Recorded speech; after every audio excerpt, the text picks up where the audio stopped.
A plus A, Chapter 90. Chapter 90, unwilling to give up his evil intentions. Translator Dark Angel. Editor Kurisu. Though Hunyu had yet to awaken her spirit base, she had already stepped into the 6th layer of body-refining tier because of her continuous eating. What kind of concept was that? Ordinary adult men, even if there were 20 or 30 of them working together, could not possibly be able to match her. Discovering that she was in the hold of an unfamiliar man, Hunyu's ferocious nature instantly flared up. Pa, like a tiger waving its paw, her hand connected with the large man's face. Pooh. The large man's head slanted and 7 teeth, as well as a mouthful of blood, was instantly spat out. He immediately fell onto the ground. Hunyu somersaulted in mid-air and landed steadily in a crouch on the ground. Her mouth opened, revealing 2 canines. Her 4 limbs pushed off the ground at the same time, and like a fierce tiger that had finally escaped its confines, she pounced at the large man. Her hands pressed down on his shoulders, and her mouth was already lowering down in a bite at his throat. Ling Han hurriedly acted and picked up the wild little girl. He definitely did not want this little girl to kill. If she had, then all his and Liu Yutong's efforts would have been wasted. Even so, the large man that had been knocked down to the ground had already paled in fear. His throat released a shrill shriek. If they hadn't seen it or heard it themselves, it was really unbelievable that such a tall, sturdy man would actually be able to release such a sissy sound. The other large man was more fortunate. With a knife hand from Liu Yutong to his neck, he had instantly passed out.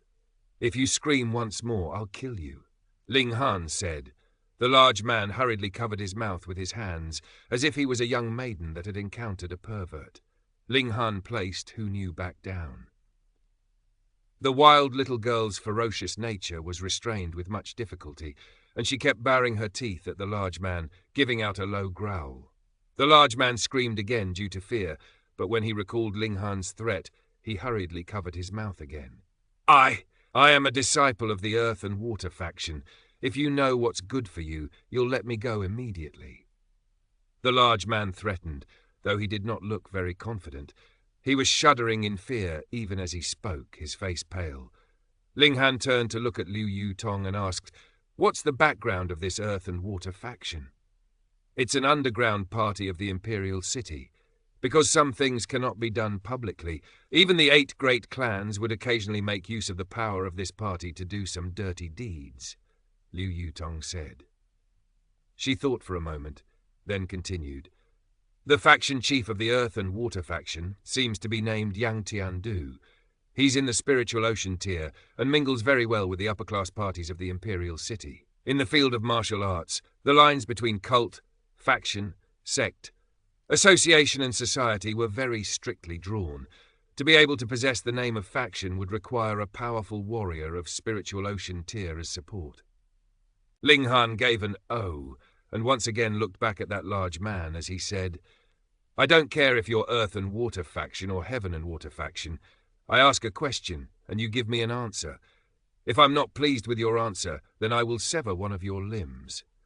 You can count how many times can you afford my displeasure yourself." The large man's face paled, and he hurriedly nodded without stopping. He was not really afraid of Ling Han. Rather, he was afraid of Hunyu. This little girl gave him the feeling that she was a fierce tiger, with absolutely no way to reason with her. Who would not be afraid of that? "Chen Yunxiang sent you?" Ling Han asked. Yes. How many times have you helped him do such deeds?" The large man hesitated for a moment, but when his eyes fell upon Hunyu, he could not help shuddering. He hurriedly answered, "I can't remember exactly how many times, but there should definitely be 10 times. There were actually as many as 10 times. Ling Han gave a humph and struck the large man's chest with his palm. Due to the shockwave from his origin power, he instantly crushed the man's heart. To help a villain commit evil, they deserve more than death. Liu Yutong had already developed a tacit understanding with him. She immediately struck forward with a stab of her sword and killed the man who had fallen unconscious. She then sheathed her sword and said, "Just leave that old fiend to me. I will have people from my clan deal with him." Ling Han considered her words for a moment before nodding in agreement. He knew that Liu Yutong was acting in his best interests. After all, this was the imperial city, under the direct jurisdiction of the emperor. Even if it were the 8 great clans, they would have to think twice before doing something. If he killed someone right after he had arrived, and this information that could be used against him was acquired by someone who intended him harm, this could possibly result in the thunderous rage of the imperial family. At that moment, not even Zhu Haixin and Jiang Weishan would be able to protect him. Rain Country belonged to the Qi clan, after all. However, as for these 2 little foot soldiers in front of them, even if they died, there would be no one to pay special attention to this matter. Chen Yunxiang was the boss of a business, so his influence could either be small or large. For Liu clan, as one of the 8 great clans, it'd only be too easy if they intended to deal with a businessman. Moreover, Chen Yunxiang did not have a clean history, so just randomly collecting information on some of his bad deeds would be enough to ruin him completely. Ling Han, too, had not taken such a minor character seriously, so he naturally would not reject Liu Yutong's kindness. The 2 of them continued on their journey towards Huyang Academy. The imperial city was extremely big. It was at least 10 times the size of Dayuan City, and after an hour, Ling Han and the others have finally arrived at the entrance to Huyang Academy. They were immediately halted in their advance. This was not a place that anyone could simply enter. "I am Liu Yutong." Liu Yutong removed a silver plaque and handed over to the 4 guards who were stationed at the entrance.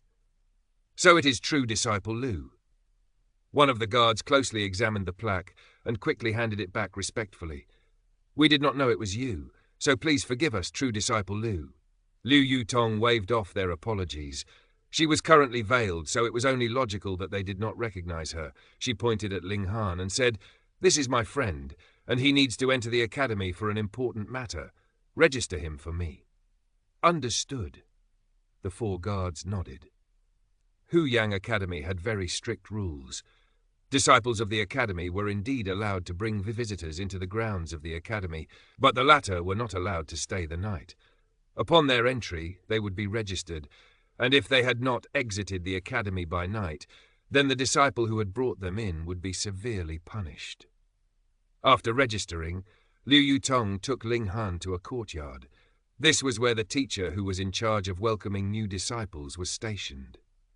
Because the new year had just passed, there was a huge group of new students that would be coming to report here.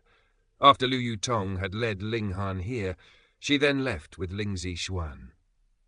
The little girl had come here with the place of enrollment that Ling Dongxing had gotten through his deal with the academy, and so would not need to go through the ordinary channels of registration.